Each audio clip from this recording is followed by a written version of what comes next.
ಯಾವ್ದಾರ love failure ಆಗಿ breakup ಆಗಿದೆ ತುಂಬ ತಲೆ ಕೆಡ್ಸ್ಕೊಬೇಡ, ಸ್ವಲ್ಪ ಡಿಸ್ಟ್ರಾಕ್ಟ್ ಮಾಡ್ಕೊ ಮೈಂಡ್ನ ಅಂತ ಹೇಳ್ತಾರಲ್ವಾ. ಅಲ್ಲಿ ಆ್ಯಕ್ಚುಲಿ ಏನು ಹೇಳ್ತಾ ಇದ್ದಾರೆ ಅಂದರೆ ಅದೇ ವರ್ಕ್ ಆಗೋದು. Distraction is the best word for me right now in the dictionary. ನನಗೆ ಇವಾಗ ಏನು ಅನಿಸ್ತಾ ಇದೆ ಅಂದರೆ the moment there is a lot of stress, ಒಳಗಿಂದ ನನಗೆ ಏನು ಅನಿಸ್ತಾ ಇದೆ ಅಂದರೆ ಐ ಆಮ್ ಫ್ರೀ, ಸ್ವಲ್ಪ ಫ್ರೀ ಇದ್ದೀನಿ, ಅದಕ್ಕೆ ನನಗೆ ಇದು ಅನಿಸ್ತಾ ಇದೆ, ಫ್ರೀ ಇದ್ದೀನಿ. ಇದು ಐಡೆಂಟಿಫೈ ಮಾಡೋ ಏಜಿಗೆ ಬಂದಿದ್ದೀನಿ ನಾನು, which is what I am liking it right ನಾವು. ಮುಂಚೆ ಆಗಿದೆ ಸ್ಟ್ರೆಸ್ ಆಗಿರೋದು, ಅಯ್ಯೋ ಏನಕ್ಕೆ ಹಿಂಗಾಗ್ತಾಯಿದೆ, ಏನಾಗ್ತಾಯಿದೆ, ಹಿಂಗಿರ್ತಾ ಇದ್ನಲ್ಲ. ಇವಾಗ ಸ್ಟ್ರೆಸ್ ಬಂದಾಗ ಐ ಆಮ್ ಫ್ರೀ ಅನ್ನೋದು ಗೊತ್ತಾಗ್ತಾ ಇದೆ.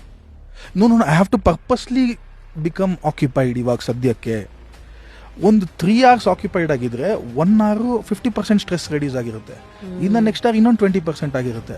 After 7-8 hours stress will still be there. And trust me Rashmi ಅವರೇ, ಇದಕ್ಕಿಂತ ದೊಡ್ಡ ಸ್ಟ್ರೆಸ್ ಬಂದ ತಕ್ಷಣ ಎಳೆದು ಮರ್ತು ಬಿಡ್ತೀವಿ ನಾವು. Actually that's the truth. Full ವಿಡಿಯೋನ ನೋಡಿ on rapid Rashmi's YouTube channel.